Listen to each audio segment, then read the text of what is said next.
রমজানে আমাদের ক্ষুধা খুব বেশি একটা পায় না, কিন্তু আমাদের সবারই আসলে পিপাসা পায়, বিশেষ করে শিশুদের বেশি। তো এই কারণে আমরা আসলে কি করতে পারি? প্রথমত, কিছু খাবার আছে যেগুলো খেলে আপনার শরীরে পানি জমা থাকবে, বিশেষ করে খেজুর এবং কলা।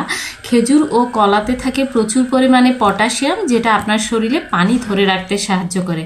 চেষ্টা করুন ইফতারে কিংবা ইফতারের পরে একটু বেশি পরিমাণ 8 থেকে 10 গ্লাস পরিমাণ পানি পান করতে এবং শিশুদেরকেও পান করাতে।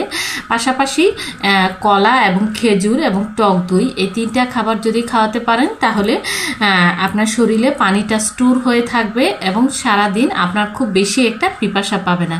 বিশেষ করে যাদের বাসায় শিশু আছে তাদেরকে চেষ্টা করুন কলা খাওয়াতে, তাহলে তারা রোজা রাখতে তাদের খুব বেশি একটা কষ্ট হবে না বা পিপাসা পাবে না।